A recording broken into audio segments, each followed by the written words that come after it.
Hello viewers, welcome to our channel. నేను మీ చరణ్ పరిమి. రిజర్వేషన్లను supreme court రద్దు చేసేసింది. ఎస్, రిజర్వేషన్లని దాదాపు 93% రద్దు చేసేసింది. మిగతా 7% మాత్రమే ఉన్నాయి.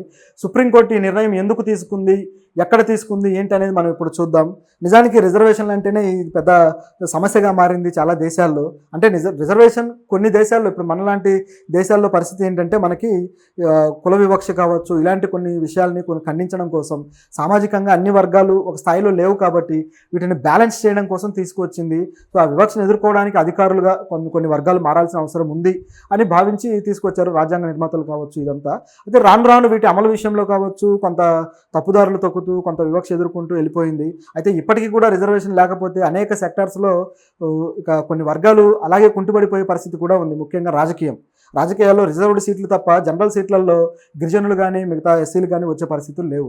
సో ఇలాంటి పొజిషన్ ఉందంటే సామాజికంగా ఇంకా ఎదగాల్సిన పరిస్థితి ఉంది. వీళ్ళు ఎదగలేదు, ఏదో రిజర్వేషన్ కింద ముష్టేస్తే తీసుకునే పరిస్థితి మాత్రమే ఉంది అనేది మనకు కనిపిస్తూ ఉంది. సో ఇలాంటి పొజిషన్లో ఉన్న రిజర్వేషన్లు కూడా తీసేసింది. అయితే రిజర్వేషన్లు తీసేయటం వల్ల చాలా మేలు జరిగే అవకాశం కూడా ఉంది కొన్ని వర్గాలకి. ఆ వర్గాలు ఏంటంటే కొన్ని వర్గాలు కాస్త పేదరికంలో ఉండి, కొన్ని వర్గాలు సరైన అవకాశాలు అందుకోలేని పొజిషన్లో ఉన్న వాళ్ళకు మేలు జరిగే అవకాశం అయితే ఉంది. అయితే ఈ రిజర్వేషన్లు తీయడం మన దేశానికి సంబంధించి ఇది సాధ్యమైందా, సడన్గా ఇది ఎందుకు వచ్చిందో మీకు డౌట్ రావచ్చు. నిజానికి ఇది మన దేశానికి సంబంధించిన విషయం కాదు. మన దేశంలో అది అప్పుడే సాధ్యమయ్యే పరిస్థితి కూడా లేదు. ఎందుకంటే వివక్షలు అంతరించందే దీన్ని తీసేయడం అనేది అప్పట్లో జరిగే పని కాదు. సో ఇప్పుడు ఎక్కడ జరిగింది అంటే ఇది బంగ్లాదేశ్లో జరిగింది. ఎస్, బంగ్లాదేశ్లో కూడా మన దేశంలో లాగే రిజర్వేషన్ ఉంది. దాదాపు 56% రిజర్వేషన్ వాళ్ళ దేశంలో అనేక కేటగిరీస్కి అప్లై చేసి ఉన్నారనమాట. అయితే ఇప్పుడు దీన్ని అక్కడ సుప్రీంకోర్టు బ్యాన్ చేసింది. దాదాపు 93% రిజర్వేషన్ తీసేసి కేవలం 7% రిజర్వేషన్ మాత్రమే పెట్టింది. సో ఎందుకు ఇలా చేశాను అని ఆలోచిస్తే గత కొద్ది రోజులుగా కూడా బంగ్లాదేశ్లో ఒక పెద్ద ఉద్యమం జరుగుతుంది. అది కూడా విద్యార్థులు చేస్తున్న ఉద్యమం.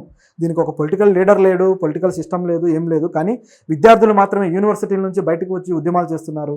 ఢాకా నగరం కావచ్చు, మిగతా కొన్ని నగరాలు అట్టుడికిపోతున్నాయి. సో మన దేశానికి సంబంధించి ఎంబసీ కూడా భారతీయులు జాగ్రత్తగా ఉండండి అని చెప్పేసి చెప్పడం కూడా జరిగింది. అలాగే మన దేశం నుంచి చాలామంది విద్యార్థులు బంగ్లాదేశ్ వెళ్ళి చదువుకుంటున్న వాళ్ళు కూడా ఉన్నారు.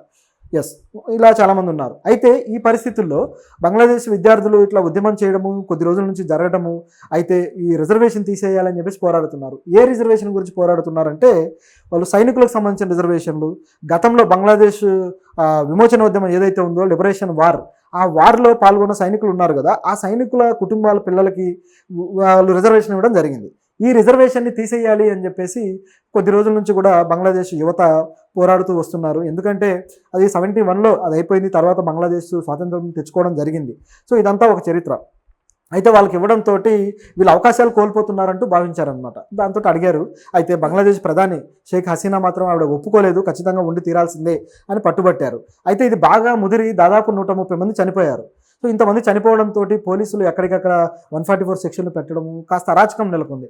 ఇంత జరిగేసరికి ఇక లాభం లేదు అని చెప్పేసి వీళ్ళు ఆ వ్యాఖ్యలు వెనక్కి తీసుకోవాల్సి వచ్చింది. అట్లాగే దీనికి సంబంధించి సుప్రీంకోర్టులో కూడా దీనికి తీర్పు రావాల్సి వచ్చింది. నిజానికి మొట్టమొదటి ఉద్యమం మొదలైందో ఒక 2 విద్యార్థులు సుప్రీంకోర్టులో దీని గురించి పిటిషన్ వేశారనమాట. సో పిటిషన్ వేయడంతో అది కొద్దిగా చిలికి గాలివారైనట్టుగా చాలా పెద్దగా అయిపోయింది, పెద్ద ఉద్యమంగా రూపాంతరం చెందింది.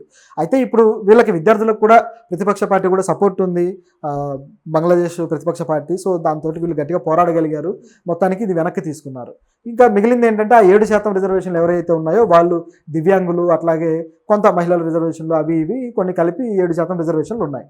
మరి ఇప్పుడు 97%, ఈ 93% రిజర్వేషన్లు వచ్చాయి కదా, మరి దీనికి మేలు జరుగుతుందా అంటే మరి జరుగుతుందో లేదో తెలీదు. ఎందుకంటే అక్కడ నిరుద్యోగిత పరిస్థితి, దాంతోపాటు ఉద్యోగాల కల్పన పరిస్థితి ఎలా ఉందో చూడాలి. ఇప్పుడు కొన్ని దేశాల్లో రిజర్వేషన్ లేనంత మాత్రాన అన్ని ఉద్యోగాలు వచ్చేస్తాయని కాదు. అక్కడ 10 ఉద్యోగాలు ఉంటే ఇక్కడ ఉద్యోగ ప్రయత్నాలు చేసేవాళ్ళు అభ్యర్థులు 1000 మంది ఉంటున్నారు. సో ఒక 10 మందికి ఇందులో ఉద్యోగాలు వస్తాయి, ఆ మెరిట్ ఎవరైతే ఉందో. మిగతా 990 మంది పరిస్థితి ఏంటి? వీళ్ళందరూ నిరుద్యోగంలో ఉన్నట్టే కదా. అంటే నిరుద్యోగిత శాతం కేవలం 1% తగ్గుతుంది, మిగతా % తగ్గదు. సో దీన్ని ఎలా మళ్ళీ తిరిగి చేయాలి అంటే మళ్ళీ ఉద్యోగ అవకాశాలు క్రియేట్ చేయాలి. అప్పుడే తగ్గుతుంది. అప్పుడే మాత్రమే ఈ రిజర్వేషన్లు ఉన్నా వాల్యూ ఉంటుంది, లేకున్నా కూడా వాల్యూ ఉంటుంది. సో ఇదంతా గమనించకుండా చాలామంది యువత ఏం చేస్తుంటారంటే రిజర్వేషన్లు ఉన్నాయి కాబట్టి మాకు ఉద్యోగాలు రావట్లేదని భ్రమపడుతూ ఉంటారు. నిజానికి జనాభా దామాషా పెరిగినంతగా అదే రేషియోలో ఉద్యోగాలు పెరగట్లేదు. 1:1 లేకపోయినా కనీసం 1:4 లేదా కనీసం 1:10 ఇలా ఉన్నా పర్వాలేదు. కానీ ఇక్కడ మన దగ్గర పరిస్థితి ఏంటంటే 1:1000, 1:1 lakh ఈ విధంగా ఉంటుందన్నమాట పరిస్థితి. సో ఇంత ఘోరమైన పరిస్థితి ఉన్నప్పుడు ప్రభుత్వాలను దీంట్లో తప్పు పట్టాల్సిన పరిస్థితి ఉంటుంది. అయితే ఇక్కడ మాత్రం మరి వీళ్ళు విజయవంతంగా సాధించుకోగలిగారు బంగ్లాదేశ్లో. అయితే హసీనా దీనికి ఊరికే ఇచ్చేయలేదు. ఆవిడ కూడా ఒక మాట అన్నారు ఏంటంటే, అయితే ఈ సైనికులకు రిజర్వేషన్ ఇవ్వకుండా ఎవరికి ఇవ్వాలి, సైనికులకు ఇవ్వకుండా లేకపోతే రజాకారులకు ఇవ్వాలా అని చెప్పేసి ఆవిడ వ్యాఖ్యానించడం జరిగింది. సో రజాకారులు ఏంటి, బంగ్లాదేశ్లో రజాకారులు ఎందుకు వచ్చారని మీకు డౌట్ వచ్చింది కదా. అది తెలంగాణలో అయితే ఇప్పుడు నిజాం పరిపాలనలో రజాకారులు ఎంత అరాచకం చేశారో, ప్రజలు ఎంత ఇబ్బంది పెట్టారో మనం చూసాం. నిజాంకి సపోర్ట్గా ఇదంతా చేసుకుంటూ వచ్చారు. తర్వాత సైనిక చర్య ద్వారా మళ్ళీ దేశం కలవడం ఇదంతా ఒక ఎత్తు. అయితే బంగ్లాదేశ్లో కూడా రజాకారులు ఉన్నారనమాట. ఈ రజాకారులు ఎవరంటే పాకిస్తాన్ ద్వారా క్రియేట్ చేయబడిన వాళ్ళు. ఎస్, ఈ పాకిస్తాన్ అనేది మన ఇండియాకే కాదు, బంగ్లాదేశ్ కూడా తలనొప్పి ప్రభుత్వమే. ఎందుకంటే ఇది బంగ్లాదేశ్ విడిపోయిందే పాకిస్తాన్ నుంచి కాబట్టి ఆ 71లో యుద్ధం జరిగినప్పుడు ఆ టైంలో అరాచకం సృష్టించడం కోసం ఒక పారామిలిటరీ అనేది ఏర్పాటు చేసుకున్నారు. ఆ పారామిలిటరీ నాయకుడు ఏం చేశాడంటే వీళ్ళందరినీ కూడా బంగ్లాదేశ్లోకి పంపించి బంగ్లాలో ఈ ముఖ్యంగా బెంగాలీ మాట్లాడే ప్రజలు కావచ్చు, నేటివ్ బంగ్లా పీపుల్ని వాళ్ళ మీద అరాచకాలు సృష్టించడము, అట్లాగే వాళ్ళ మీద రేపులు జరగడము, ఆ మహిళల మీద ఈ దుర్మార్గాలు ప్రవర్తించడము ఇవన్నీ జరుగుతూ వచ్చాయన్నమాట. సో ఇన్ని జరిగిన తర్వాత ఇక వాళ్ళ మీద పెట్టిన పేరే నిజానికి రజాకార్ అంటే అదొక సహాయకుడు, అలాగే ఒక వాలంటీర్ లాంటి వాడు. అలాంటిది వీళ్ళు చేసే పనులకు దీనికి ఇట్లా ఒక నెగిటివ్ ఇమేజ్ ఏర్పడింది అనమాట. సో ఏర్పడి ఆ పేరుని రజాకార్ అనే పేరుని నెగిటివ్గానే ఉపయోగిస్తూ వచ్చారు. సో ఇలాంటి వాళ్ళకు ఇవ్వాల రిజర్వేషన్లు అని చెప్పేసి ఆవిడ తిరిగి కౌంటర్ వేయడం జరిగింది. కానీ ఆవిడ వ్యాఖ్యలు కానీ ఆవిడ చర్యలు కానీ ఏది కూడా ప్రజల్లో ప్రభావం చూపలేదు. మొత్తానికి సుప్రీంకోర్టే ఒక ఆర్డర్ తీసుకొని వచ్చింది. అయితే ఈ ఆర్డర్ని హర్షించాల్సిందే. మరి బంగ్లాదేశ్లో తర్వాత యువత మరి కాలేజీలకు వెళ్ళండి, చదువుకోండి అని చెప్పేసి వాళ్ళు అన్నారనమాట.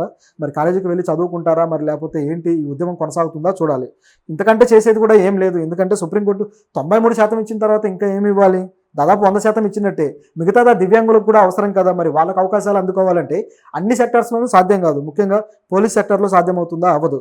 ఈ ఫిజికల్ యాక్టివిటీస్కి సంబంధించి ఏదైతే ఉందో ఇవన్నీ కూడా దివ్యాంగులకి సాధ్యం కాదు. కాబట్టి వాళ్ళకి ఆ అవకాశం కల్పించాలి. వేరే సెక్టార్స్లో కొంత రిజర్వేషన్ అదంతా ఉండటం వల్ల వాళ్ళకు మేలు జరుగుతుంది. సో ఇది ఒక బ్యాలెన్స్డ్గా సుప్రీంకోర్టు నిర్ణయం తీసుకుంది. మరి ఏమవుతుందో చూద్దాం.